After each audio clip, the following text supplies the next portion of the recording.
Otep à tous, bien-aimés frères et sœurs.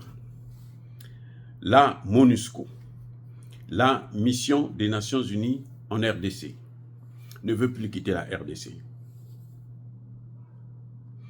Près de 24 ans, un quart de siècle environ, sans aucun résultat, puisque la guerre continue, les Rwandais continuent à se faire massacrer et de temps en temps à massacrer des civils.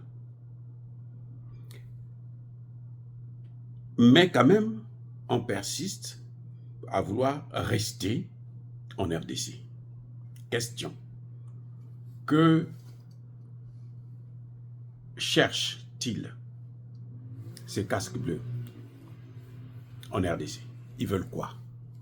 Pourquoi ils ne veulent pas partir? Eh bien, je vais vous le dire. On a compris maintenant pourquoi les Nations Unies ne veulent pas quitter la RDC. Et ça, c'est triste. Vraiment triste à pleurer.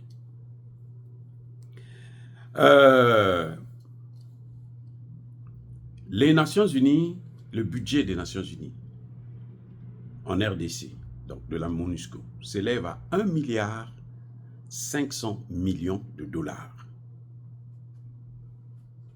Bon, les questions humanitaires ne sont pas prises en compte. Écoutez bien.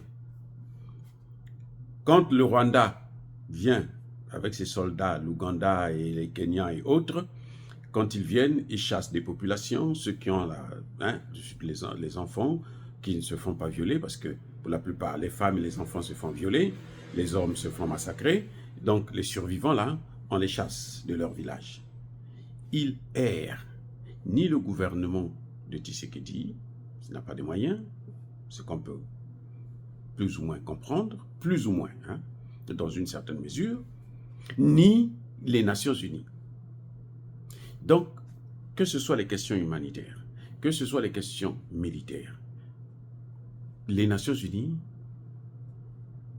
ne contribuent en rien. Question. Mais que font les Nations Unies avec ce 1,5 milliard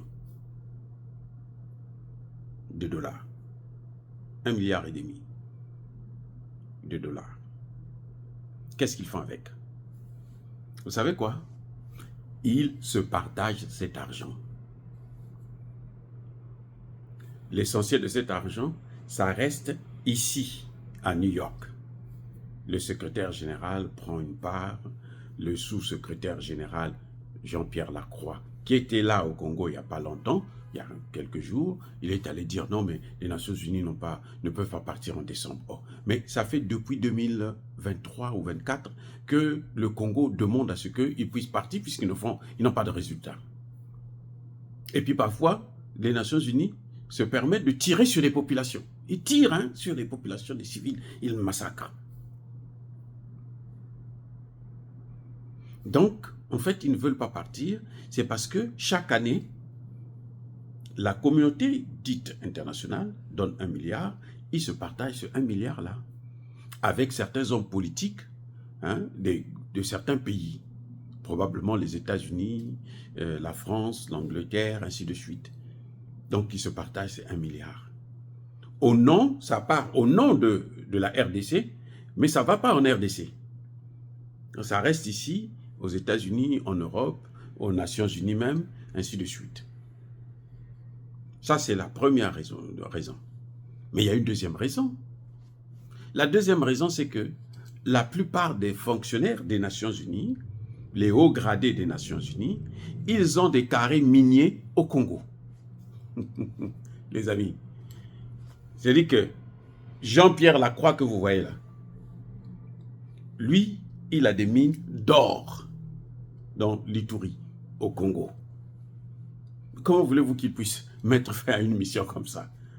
Parce que si la mission est terminée, qu'est-ce qu'il va encore faire au Congo? Lui, c'est un fonctionnaire international. Il ne peut plus aller se balader dans les forêts là-bas et tout machin, non? On va savoir que non, mais il a des marchés ici, là, il a des mines ici, là, et comment il a fait pour les avoir? Donc, on va comprendre les enjeux. Et pour éviter ça, ce qu'ils font, c'est qu'il faut garder la mission là. Vous vous souvenez, ils avaient fait partir 2000 soldats sur 21 000 ou 23 000. Les autres sont encore là. Ils avaient fait partir à peine 2000 pour dire ah bon, faire croire, parce qu'à l'époque, les Congolais étaient tellement montés à cause de leur présence.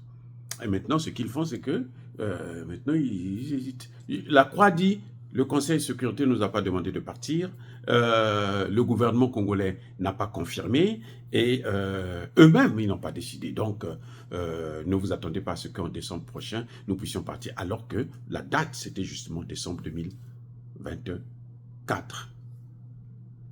Que tous les soldats de la MONUSCO devraient quitter le territoire. Donc voilà, les Nations Unies, ce sont devenues des nations business. Ils font le business. Ils font le business. Et Jean-Pierre Lacroix, il part au Congo, il n'a tellement rien à faire que ce qu'il trouve à faire, c'est rencontrer l'opposition et demander organiser une réunion avec l'opposition. Et puis engager un dialogue entre le gouvernement et l'opposition. Mais attendez, est-ce que le Congo est en crise? Les Congolais sont en crise. Ils ont organisé des élections. Il n'y a même pas un an, tout s'est bien passé, sans, bien sûr, l'aide des Nations Unies. Et puis, le Congo a une crise avec le Rwanda, qui est en train d'envahir le Congo, hein, qui occupe des territoires, qui pille les matières premières pour les donner justement aux parents, à la famille de Jean-Pierre Lacroix, aux Français, aux Européens, aux Américains. Mais entre les Congolais, il n'y a pas un problème. Et vous avez un opposant, Jean-Pierre Bemba, plutôt Martin Fayoulou, tellement ridicule, que lui aussi il appelle, bon, il faudrait qu'il y ait un dialogue pour qu'on puisse avoir une force. Non, le problème au Congo, là, ce n'est pas entre les Congolais. Entre les Congolais, chacun sait qu'aujourd'hui, là, on ne peut pas parler entre nous s'il y a des étrangers qui sont en train de nous tirer dessus. On doit d'abord lutter contre ces étrangers-là. Mais ce Martin Fayoulou ne dénonce pas Kagame, ne dénonce pas Museveni, ne dénonce pas Ruto. Mais il veut qu'il y ait un dialogue entre le gouvernement et puis les membres de l'opposition. Mais qu'est-ce qu'il veut un poste? S'il veut un poste, il demande.